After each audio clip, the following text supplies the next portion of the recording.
Okay, this is Hideous Z. We're looking at a Thresh game, Thresh support. This is in Silver 4. We're going to be looking pretty exclusively at lane phase this game, so just the first 10 to 15 minutes of the game or so, looking at just general support, strategy, and decision making, and roaming.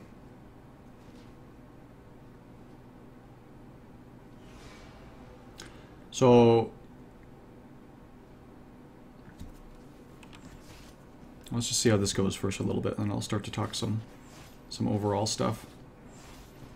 Okay, a little careful there. You caused Corky to miss 2 CS there.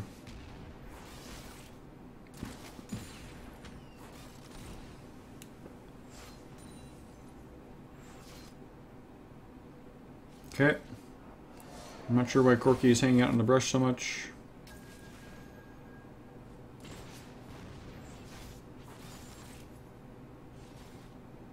Okay, so biggest thing here is that with Leona especially, Leona has a very strong level 2 spike.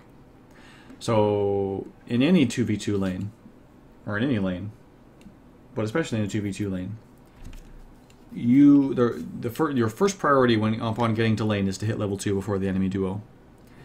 Especially with someone like Thresh and Corky. Honestly, Corky has a pretty strong early burst as well.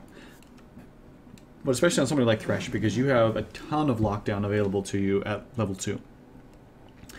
And so if you guys are able to hit level 2 first, you have your flay and your hook. You see level 2 coming, and so you position yourself so that you're ready to land a flay and then a follow-up hook, or vice versa. Corky's on the same page because you've pinged, and then you go all in and you pick up a summoner spell or two, or maybe even a kill if they really screw up. If Leona Jinx get level 2 first, it's the opposite. Leona also has a really crazy, strong, powerful level 2 spike, and she can go in on somebody. Jinx can follow up with maybe her, with Zap or with her landmine things or whatever to lock people down, and get summoner spells or get one of you guys down to super low health themselves. So whoever hits level 2 first in this 2v2 is going to have a significant advantage if they play it right, which is not guaranteed. But if they were to play it right, they potentially have a significant advantage. So at the very least, you don't want them to hit level 2 first. Even if you're not in a position to take advantage of it yourself for whatever reason, you don't want them to hit it first. You want to stay ahead on the power curve. You want them to always be trying to catch up to you, not the other way around. So you hit level 2, and in a duo lane, you hit level 2 after the first 3 minions of the second wave go down, or 4 minions of any competition. The 3 melee minions of the second wave, or 4 minions of any combination of casters and melees. But if you can get the 3 melees, then you hit level 2. So you can see it coming. You clear the first wave, and the second wave gets to lane, and then as soon as the 3rd melee minion goes down, level 2. So as soon as this guy goes down, these guys are level 2. As soon as this guy goes down, yeah, as soon as this guy, both these guys, I guess, you guys got to get 2. So they're going to hit level 2 first in this situation. They really shouldn't. Leona has no business winning out a level 1 race, especially versus you guys. You guys both have ranged harass. And so let me just back up and just see how maybe this early lane phase could have gone better. Okay, so the minions are just meeting at 2 minutes. You guys get to lane, and you're attacking minions. That's good. Your choice of which ones to attack is pretty weird because, yeah, you cause Corky to miss these first 2. If you just attack the middle one, or actually don't attack these at all, like just move up and attack these. You have 3 potions and relic shield. If they attack you, you have a lot of health regen. You're going to be okay. You just duck into the brush. So just walk up, attack this caster minion. Get this one down. This is the one that's doing a lot of damage anyway. These guys aren't doing very much damage. These ones are doing a lot of damage. And you simultaneously pressure these guys. If you're just sitting here, Jinx can actually harass you with rockets, and you're right here. They don't have to actually think about you, because to attack, you'd have to walk straight through these minions, and they just back off and attacking you the whole time. If you're at an angle, they have to think about Corky being able to do that, and you at this angle. So you create more pressure by having 2 points of attack. Plus you can use the brush to your advantage to drop aggro and to drop out of vision if they go aggressive on you. And so come over here and pressure this instead of doing this. And attack these minions if you're not able to actually attack them. Okay, I'm going to slow it down. So Corky misses that one because you attacked it as well.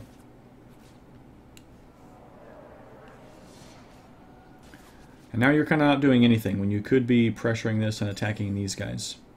So if you just walk up right now and just flay all of these things, just like flay everything. Flay it away from you if you're afraid of Leona. But just walk up and flay all 3 caster minions. And yeah, just flay them away from you. They can't do anything to you. Jinx might get 1 auto attack off, but you just let her auto attack you anyway with a rocket. So by doing that, well, I mean, yeah, you wanted to be harassing. She was only get 1 auto attack. That was fine. You can use a potion for that. But because, you know, she's able to use her rockets and you guys weren't doing very much damage to the casters, and, you know, Corky isn't prioritizing them correctly either, so it's not just you. But they're able to clear the first wave faster than you guys. But that's okay. You guys clear the first wave before the second wave gets there. So by the time the second wave gets there, things are back even again. And this is where Corky starts making some weird decisions in terms of his positioning. I'm not sure what he's doing here. You can use the brush to jump in and out of it, but it's not like I don't know what he's doing. He's doing this as if like there's going to be some big thing that's going to happen and he needs to have the element of surprise. But nothing's going to happen. Nobody has level 2 yet. Leona can't close. Jinx is focusing on farm. I mean, they're not going to think that he left. So I'm not sure what he's doing. He's wasting. He's really throwing away any chance you guys have to have an advantage in this lane because he's not attacking the minions, and Jinx has been. And so, anyway, first melees go down. So you guys are even in experience, pretty much. Yep, you're exactly even. And then Jinx is still attacking minions, but Corky isn't. There he attacks. But there's where it is, because Leona still has relic stacks. That's actually what ends up deciding it, I guess. More than anything else, is the relic stacks. But if you had come in before when I pointed out and then just flayed them through the caster minions, they're not going to do enough damage to you, and you do damage for it to be a big deal. You do damage to all 3 casters and to them, and you freak them out a little bit. Now, if they're smart, Leona's like up here by the time that minion's about to go down. She's like right here. She like hits Control E the second that minion goes down, levels up her Zenith Blade, and it instantly is casting it onto one of you guys, locks you down. Jinx is in position to follow up. They have no idea of the power that is in their hands, and they're wasting it.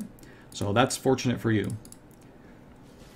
But it still leaves you guys behind and unable to pressure your own advantage, because now you're level 2, but it's not as big of a deal because they're also level 2.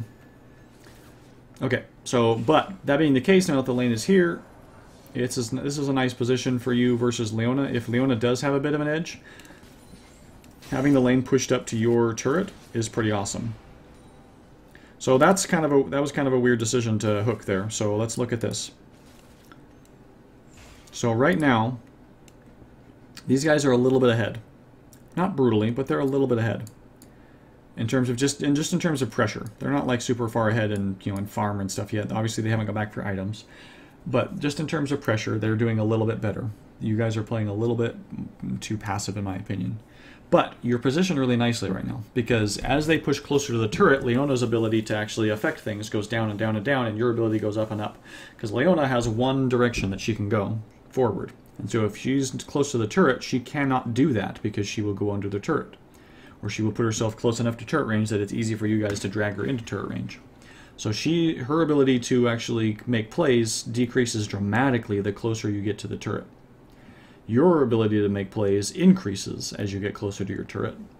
Thresh is very versatile. He can make plays pretty much wherever, but as you get closer to the turret, you know, Leona can't do anything and you can do a lot. If you land a hook close to the turret and pull her in, that's awesome. You know, you got turret damage, right? So they have to respect you a lot more as you get closer to the turret. So this is exactly where you'd want to be in this situation. So ideally, you guys are not attacking these minions. You are just last hitting them so that it stays right about here for as long as is humanly possible. So you're just last hitting and not attacking the minions. Now, let's look at what happens. So Corky is basically doing that.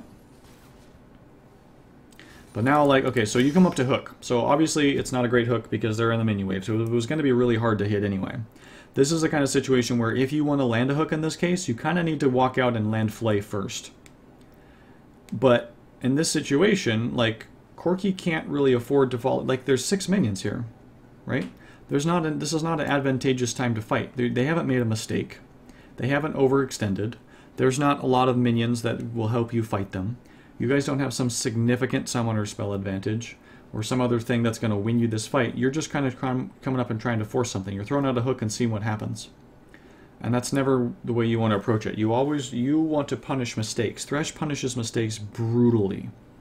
If you see Leona overextend, if Leona comes up and tries to relic shield this minion, for example, and you're positioned right here, and you see her coming up and doing that, you walk up here, flay her back, Corki starts to hit her. You kind of, then you walk through this minion wave. Maybe maybe you're able to land a hook. Maybe you don't even need to, because after you've flayed, hit her with your empowered auto, and Corki has landed an ability and a couple of auto attacks. Leona's at half health, and now she's super vulnerable. And now you can look to actually, push the pressure back the other way, because if Leona's at half health, the ability for her to go all in is again significantly reduced. And now the advantage is back in your hands, and you can start pressuring it a little harder. So you punish mistakes. Walking all the way up here, when Corki isn't on the same page, he's not in position to help you if something goes wrong. He's not in position to help you even if something goes right. If you were to land a hook on Jinx, it's going to take forever for him to get in range. By the time he gets in range, the stun is gone and Leona's locked you down. And they're going to win this trade. So it's not a great time. Corki's focused on last hitting. You guys kind of want to freeze. You don't really want to fight right now. You just want to farm. And they haven't done anything to make you, to change that. If they overextend, if they do something really stupid, yeah, go hook them, punish them, fight them. But if it's just status quo, you got to wait until they screw up to do something like this. Because now that you've done this, now that your hook is down, your pressure in the lane is vastly reduced. While your hook is off cooldown, it's Schrodinger's hook. You might hit them with it, you might not. They don't know. It's a philosophical conundrum. They have to respect it as long as it's on cooldown, or if it's off cooldown. They have to respect your potential to land a hook on them. As soon as you cast it and blow it, they don't have to respect it anymore. They have, whatever it is, the cooldown is 19 seconds, and you hit something, you hit a minion, so it takes 3 off. So they have 16 seconds, which is a long time, that they do not have to respect you. Your threat range was here with a hook, and now it's shrunk down to here with just Flay. So they had to respect you this much. Now they only have to respect you this much for the next 16 seconds. Or, however long the cooldown is, 15 seconds or whatever it is now. So you gotta try to be cagey with your abilities, because if you blow them and miss them, and you use them at a time when it wasn't going to be a great fight anyway, even if you'd landed it, it wouldn't have been awesome. It wouldn't have been great, because you wouldn't have had much follow-up. It wouldn't have really resulted in anything that favorable. You probably would have taken more than you gave. So you gotta hold off as much as you can, or hold on to your abilities until it's going to be the best use of that ability possible, which is usually going to be punishing a mistake that the enemy makes. And you can anticipate mistakes. For example, as you get better at the game, as you get better at laning, as you get better at Thresh, as you get better at just laning strategy and 2v2 knowledge and stuff, you will be able to understand matchups and understand laning and understand Thresh well enough that the kinds of mistakes that you are able to punish will, that pool of mistakes will get bigger and bigger and bigger. So right now, maybe you're only good enough at the game, at Thresh, at matchups, at bottom lane, or whatever. Maybe you're only good enough to recognize a mistake, like if Jinx were to walk out right here for some reason. That's pretty easy to see. That's pretty easy. You land Flay, you land a hook. That's a mistake you can punish. But would you be able to recognize the mistake of Leona standing this far back instead of where she is right now?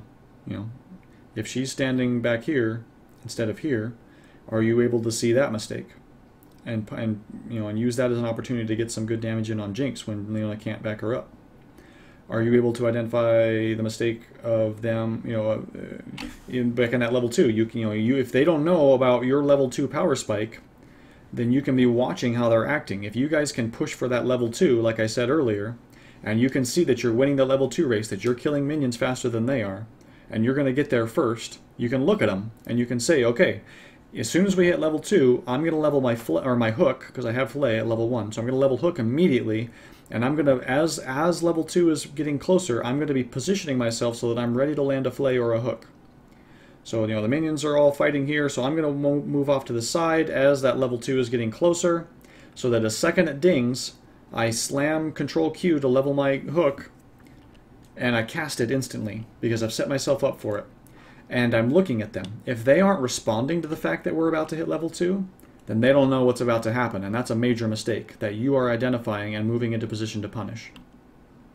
So that's a way you have used your game knowledge to set the enemy up for a mistake.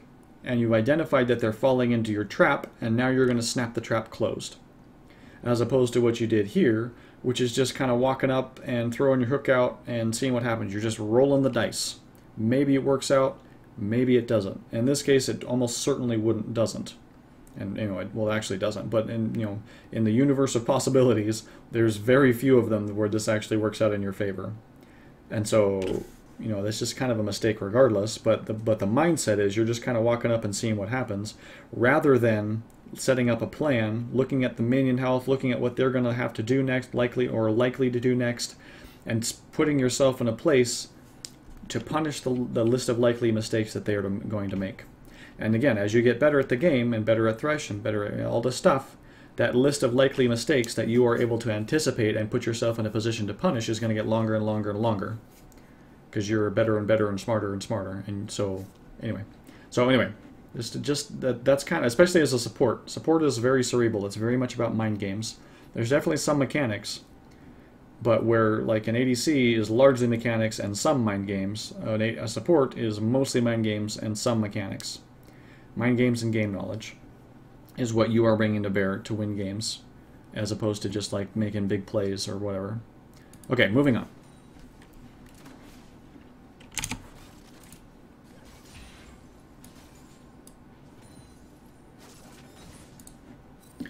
So in this kind of situation, you are not able to roam at all right now. And you don't really want to roam at all right now anyway. It's too early to roam. But as long as you guys are pressured into your turret like this, you kind of got to decide. I'm just kind of talking about roaming theory a little bit, even though it's not really what you want to be doing right now anyway. But like for a duo like Thresh or Leona Jinx, you just kind of got to look at the situation and see if, if Leona Jinx are even with you guys, and they push into the turret, you can probably pretty safely leave Corki to farm under turret for a little while. If they're ahead and they can dive, then you probably shouldn't leave him. If you are going to leave him, then you need to, set up appropriate ward coverage so that he can see big threats coming in, if like the jungler's coming in for a 3-man dive or something. But you look for opportunities when you can leave your ADC that he's not going to get punished, because you know the enemy bot lane is gone, because they're dead, or because you saw them recall, because he's hiding under the turret anyway, so he's pretty safe. Whatever the case. And that's when you can look to, or if your AD carry goes back because he died or needed to go back and buy an item and you didn't need to for whatever reason, that can be an opportunity to roam.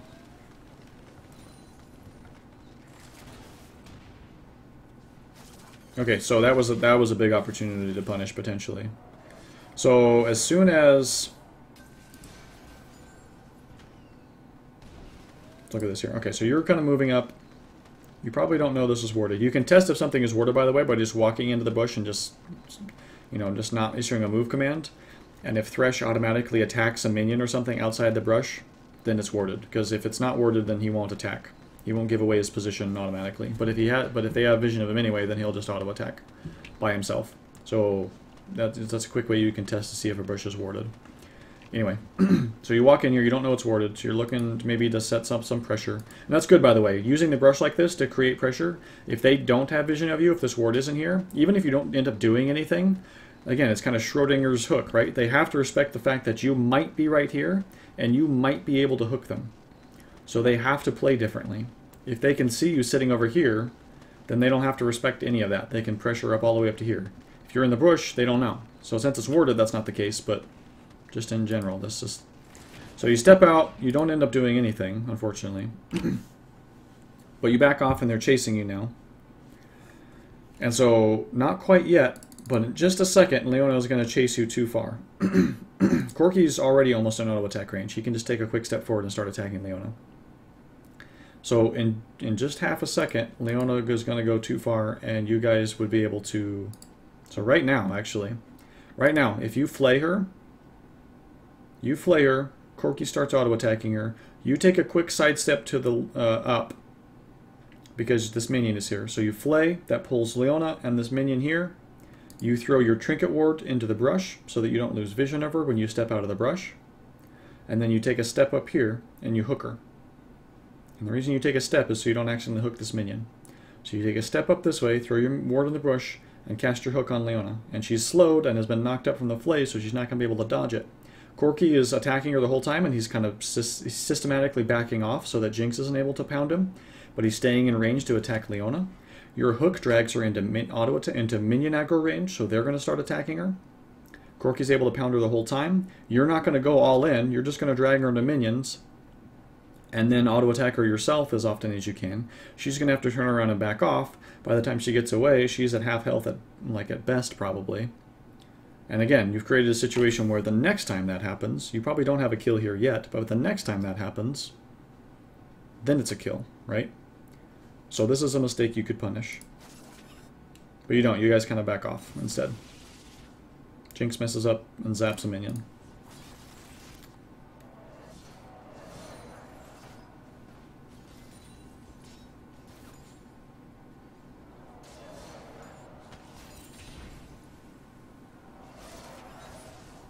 Good.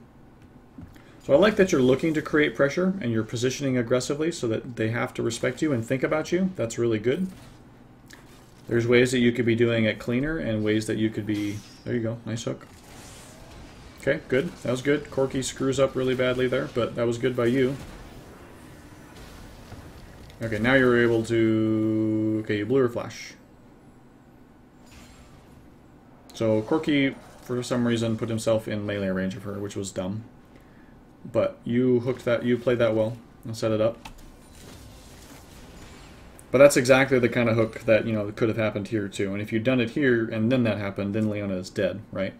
Instead of being half health or whatever she is, third health. Okay.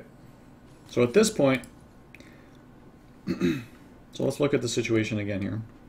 You guys are kind of low on mana. There's no real situation where you're able to kill them, right? Unless they're just absolutely stupid and try to fight you right now. There's no realistic scenario in which you guys get a kill at this point.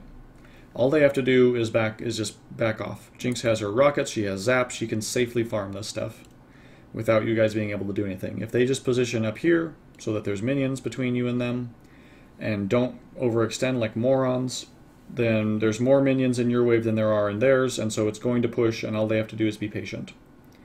So there's no chance that you guys can really kill them, again, unless they are just morons. The minion waves are coming, so if you feel like you can realistically stall this wave right here for long enough, and you are able to, you have enough of an advantage that you can effectively zone them out for another wave, then maybe you leave it here, but that's pretty risky at this point. Corky's out of mana and is kind of low, or is missing a chunk of health. You don't have that much mana left. You guys don't have any vision set up. Well, you have this ward, I guess, but you don't have enough vision up for you guys to have an extended stay on this chunk of the map right now, because you don't know where Shyvana is. You know, it turns out she's here and she's low, so you're probably okay, but you don't know that. And so for you guys to be sitting here for an extended period of time is risky.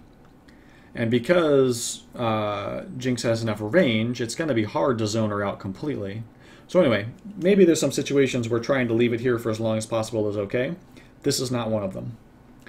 So then it's in your best interest to shove this as fast as is humanly possible, because the long as if you're able to shove this into the turret kills these minions. And Jinx has to focus on the minions. She can't focus on anything else because the turret is attacking her CS. So she has to focus her attention and her damage on last hitting. She can't split her attention between last hitting and harassing or doing anything else. She has to just harass or last hit. But if you leave it out here, she has an opportunity to actually last hit these minions at her leisure, because these minions are attacking them. They're not in danger of the turret killing them. You know, she can just do it. But if you shove it then this wave shoves in. These are low enough that they're going to be tricky to hit. The turret might just last hit them before she can kill them. These are tricky to last hit anyway, because casters are harder. So leaving it here right now, you're kind of like pushing it at medium speed, and that's like the worst thing you could do. It probably you might be able to stall it here for a while. Even that's probably not a good idea, but at least that would make sense as a strategy to keep zoning them out. But what you should be doing is pushing as fast as you can to get it to the turret, so the turret starts taking her CS, and then maybe you guys just sneak back to base.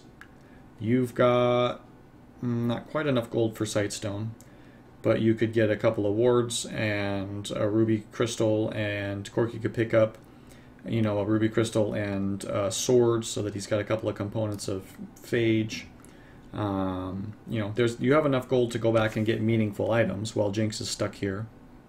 And then by the time you get back to lane, they'll have had to recall, and then you'll have an opportunity to set up a lane advantage again. Anyway.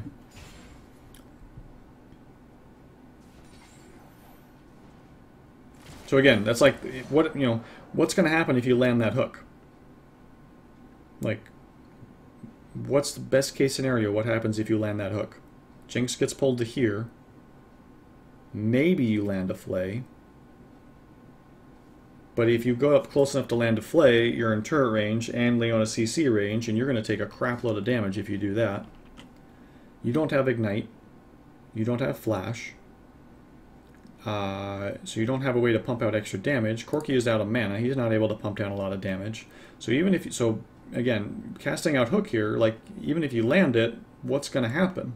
Maybe you get a couple of auto attacks on Jinx and she's at half health instead of 3/4 health, which, yeah, that's not nothing in some situations, but in this situation it doesn't gain you anything. She's still going to be sitting under her turret farming, right? So unless you're able to actually use that to kill her, or to keep her from CSing, or to achieve some greater goal, don't just hook to hook's sake. Hook for a purpose. Hook to kill, or hook to, to do something. Don't just hook to hook.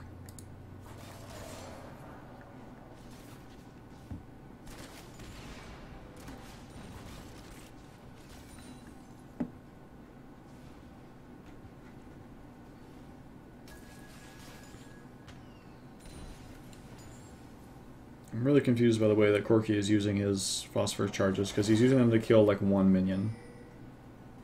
I mean, you guys really want to be shoving.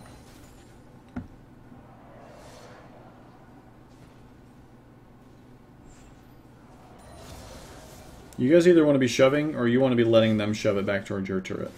One or the other.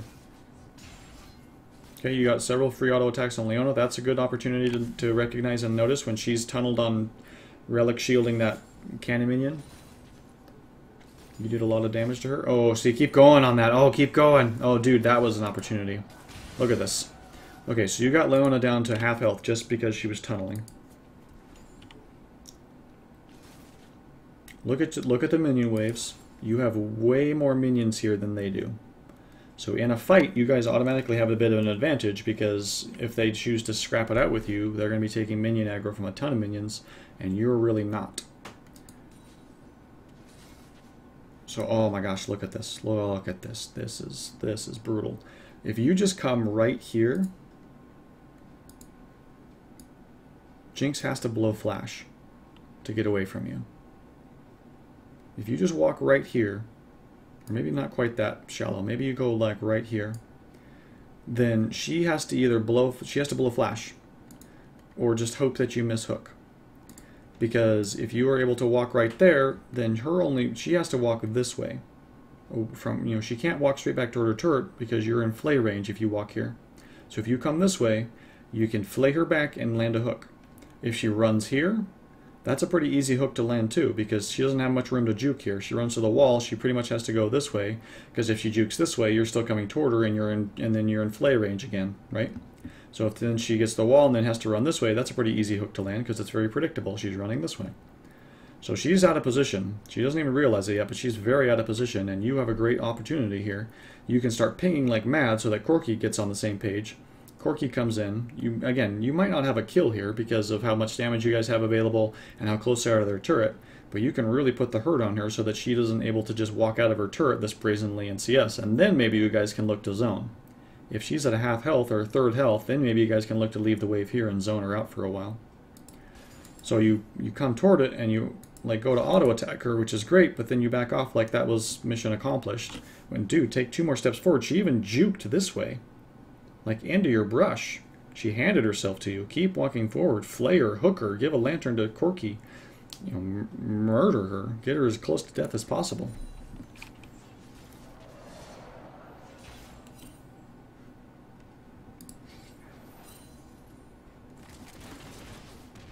So now you guys need to go back to base. It's kind of, well, I guess you got Lee, so never mind. You don't want to go back to base now. You don't know this is warded though, so he's wasting his time. And you don't know Siobhan is here yet, I don't think. Okay, now you know it's warded. So now you want to shove and leave. So when Lee came, that was worth sticking around to see if you could pick something up. But now you want to shove and go back to base, because you guys have enough gold for a meaningful back. Corki probably wants to stick around for a little bit longer, and I guess you could maybe make that happen, but the longer you stay, the bigger the risk becomes of Shyvana coming in. Because Lee came down, so you know that Shyvana is also about, you can judge that Shyvana is pretty close to about the same place in her jungling clear. And again, you guys aren't pressuring this wave. I'm not sure why you're backing off so far here. Maybe you want them to push, but then Corki does that, so I don't know what's going on here. You guys either need to pressure or let them push. And right now, you want to go back to base, because Corki has enough for a BF sword or for Phage.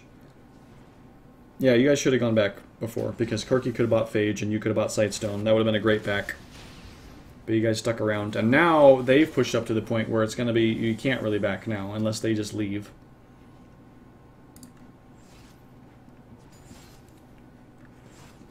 But you had a great opportunity to go back to base and get an item, and come back in a good position to, keep your strong place in lane.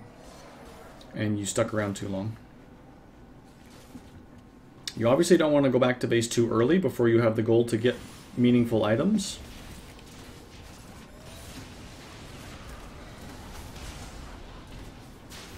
So that was mostly a case of you and Corki not being at all on the same page. And that was a really risky play for you to try to make too. So like when Leona's going in this way, like again, if Corki is on the same page with you, maybe, but you're putting yourself in a place where Jinx has easy access to you. All Leona has to do is turn around and land her stun, and Jinx can wallop you. You don't really want to do this, unless Corki is already in position where you can do it without being the only thing they have to worry about. Right now, all they have to do is turn around and focus on you. Corki is not a threat right now. He can Valk in, and then he'll be a threat. But right now, they can get a lot of damage on you without Corki being able to do anything about it. So you positioning this aggressively is really risky. So you kind of recognize that, but then you walk right past Leona, and she lands her shield and her stun on you. And then Jinx does some good work on you. Again, hits a minion with her zap, or you would be dead already if she just continued to auto-attack. That's a fine ult, but Leona lands a good ult too. Corki doesn't have the mana.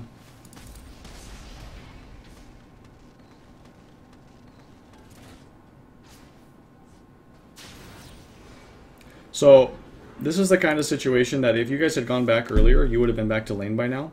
And even if they had gone back and bought items too, Corki has such a nice buff in lane phase. He is a very strong early AD carry, and when he hits Triforce especially, but even before he hits Triforce, when he hits a Sheen, or even if he goes Phage, he's really strong, and you would be really strong too.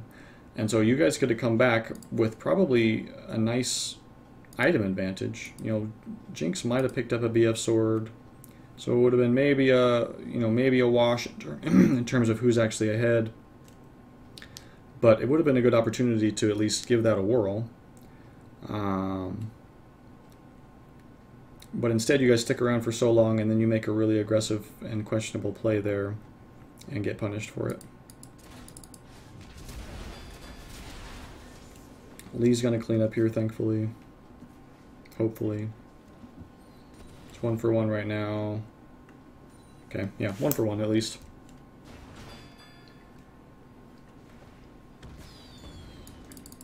Okay. So now is about the time when you can start thinking about roaming, because Corky will need to go back to base. So you can look to come and start setting up vision. This ward's okay. I tend to prefer either using a pink ward defensively, like up in here, if Shyvana's playing hell with your, your jungle, or placing it aggressively, like down in here. But I mean, this is okay. It's just really easy to find, and especially now that you're, it's just, it just won't last very long. But this is a good opportunity for you to, oh, you got Mobies.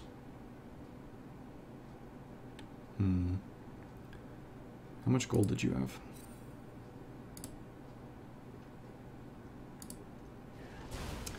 Okay, you went back to base with 1,100 gold.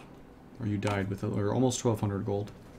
If you get 1,200 gold, if you ever have an opportunity where you can go back to base and buy Sightstone, that is always your first item. Because you're wasting gold. If you bought Moby boots, then maybe you're going to buy boots anyway. So when you buy them, from like a gold efficiency perspective, isn't important. When you buy Sightstone, can potentially be super important from a gold perspective, because if you're going to be warding, buying that Sightstone saves you gold. It's a gold per 10 item if you're using it efficiently. It's the most effective gold per 10 item in the game if you're using it effectively. But instead you bought Moby boots and bought 3 green wards. And I'm glad you bought wards, but that's 225 gold that is essentially wasted, because if you had bought the Sightstone, you would have had those 3 wards, for free essentially, or you would have gotten them anyway with the Sightstone. That's an item you were going to buy anyway, and so later on you're going to buy Sightstone, and so it's 225 gold that you're never going to get back basically. If you use the wards effectively, maybe you do get something back for it, but again, if you bought the Sightstone, so you don't usually want to prioritize roaming so much that you make a decision like this to make it happen. Get tier 1 boots and Sightstone, because your roaming to like gank a lane is really good, but roaming to get vision down is just as good, or arguably even better sometimes. If you can roam in and throw a ward here, and then look for a gank, you can do that effectively with tier 1 boots.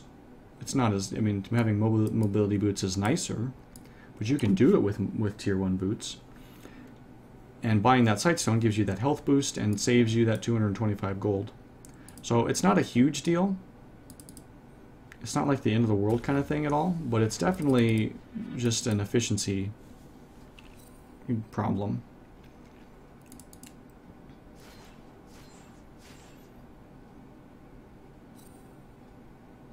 Unless you have like an immediate and pressing need for those mobility boots, because right now you're not even using the mobility boots, you're just going back to lane. Like you came out and threw that pink ward down, and now you're back in lane. So the Sightstone would have been an infinitely better buy, because if you're just going to end up back in lane, then you want that extra health, and you want the, you don't want to have to spend all that extra money on wards that you didn't end up using really. So unless you see an immediate need for mobility boots,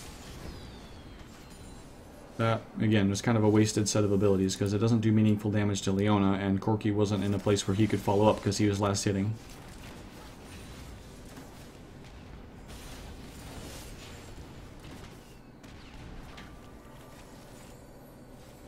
Okay. Okay, that was okay. That was a good try.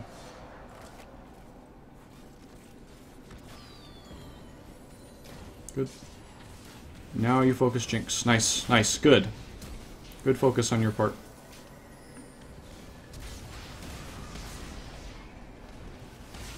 Nice.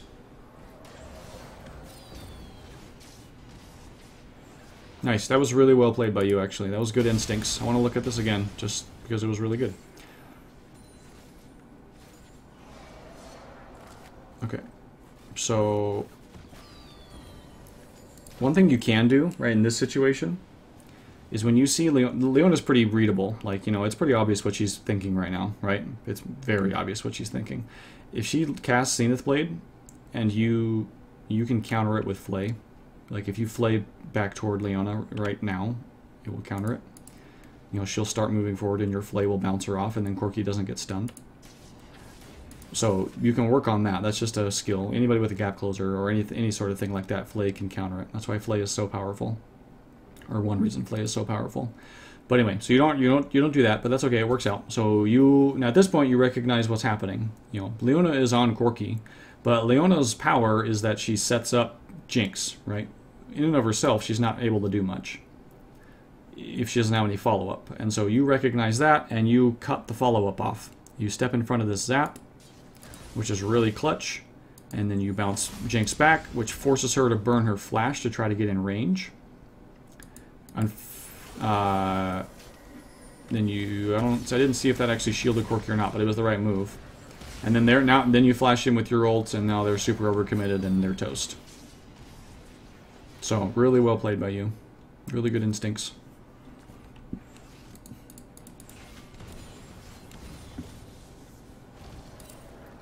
So now this is the time when now you could go back and buy your upgraded boots. On Thresh, I actually really like CDR boots over mobility boots.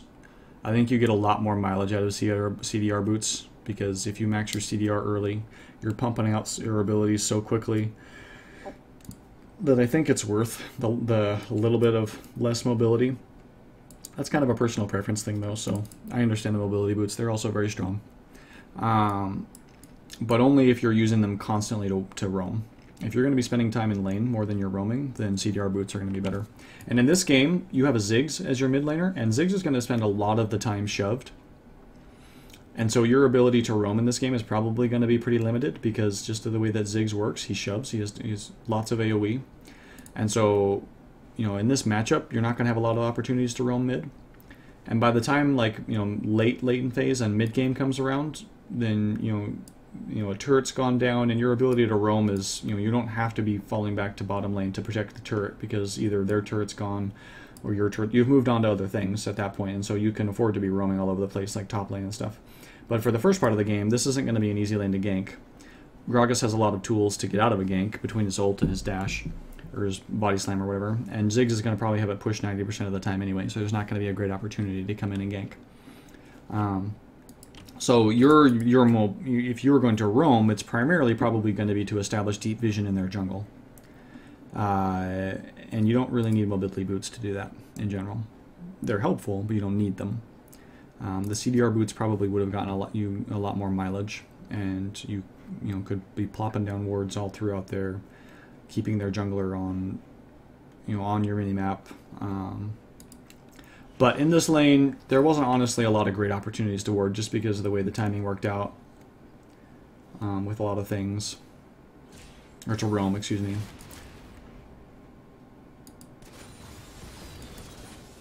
Okay, we're going to look at a few more minutes, or 1 or 2 more minutes here.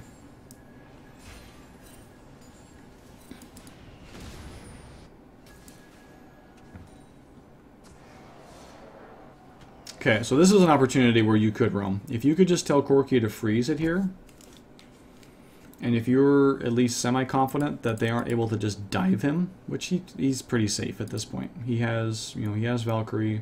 It would be pretty bad if he got killed under turret at this point. So if you could tell him to freeze this lane, that would give you some freedom to maybe go roam and do some stuff. You don't really need to right now, though. Again, there's nothing happening mid lane. You could go ward some in their jungle, but it's not like so critical. So probably the better call is to shove out. But that's the kind of situation where you can. If your ADC is just going to farm under turret, then that frees you up to go do other things.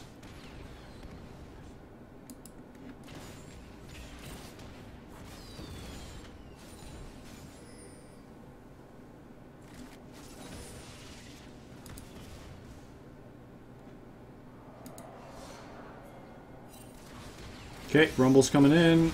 This should be a fairly easy pair of kills. Then you guys shove the turret and take dragon. Or take dragon and shove the turret. Either way, really. Since the turret was pretty healthy, taking dragon, prioritizing dragon is probably the better move.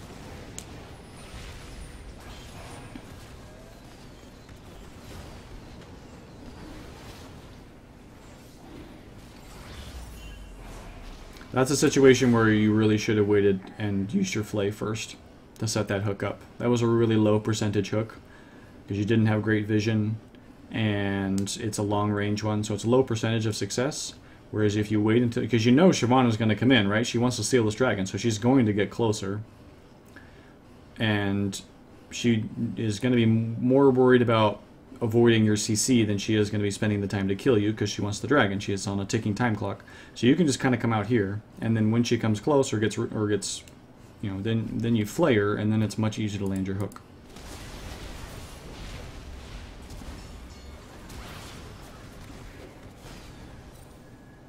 Oh, nice. They're chasing really hard for some reason. That was pretty foolish. If Ziggs was a lot closer, maybe that would have been okay, but... Okay. That honestly kind of signals the end of lane phase at this point, because now the map is pretty opened up. Rengar's shoved that. This lane will get shoved one way or the other in the next minute or two. So that's all I'm going to look at this game for now. There's a lot to work on just with positioning and timing and your build prioritization. So, you know, early on, push for that level 2. Look to take advantage of the level 2. Make sure that you are looking to understand matchups and to understand your strengths, so that you are able, so that the list of mistakes that the enemy team could make, you know, the list of those mistakes that you are aware of and able to put yourself in a position to punish gets longer and longer. That's kind of your goal. So, like in that situation where, you know, where it was here, where you could have punished Leona, and then here you did punish Leona for kind of making a similar mistake where she overextended into your wave. If you had done it both times, it would have been a kill, but since you only recognized it the second time, it wasn't a kill. You know, I talked about a couple of times about not just hooking to hook, about, you know, saving your ability so that it's an unknown rather than a miss. So using those abilities in high percentage situations rather than just because. And yeah, and then some positioning stuff, and you made a really good play here toward the end of lane phase. So overall, I like what I see. You have some good instincts for support, you have some good instincts for zoning and pressure and stuff. There's a lot more you could be doing to increase that, a lot of which I talked about here. But I'd love to see another one of your games once you've had a chance to kind of implement some of this stuff and get a little bit better at Thresh and better at support. I think that you have a lot of potential for it, so cool. Thanks for a chance to take a look at this game. I hope this was helpful, and best of luck.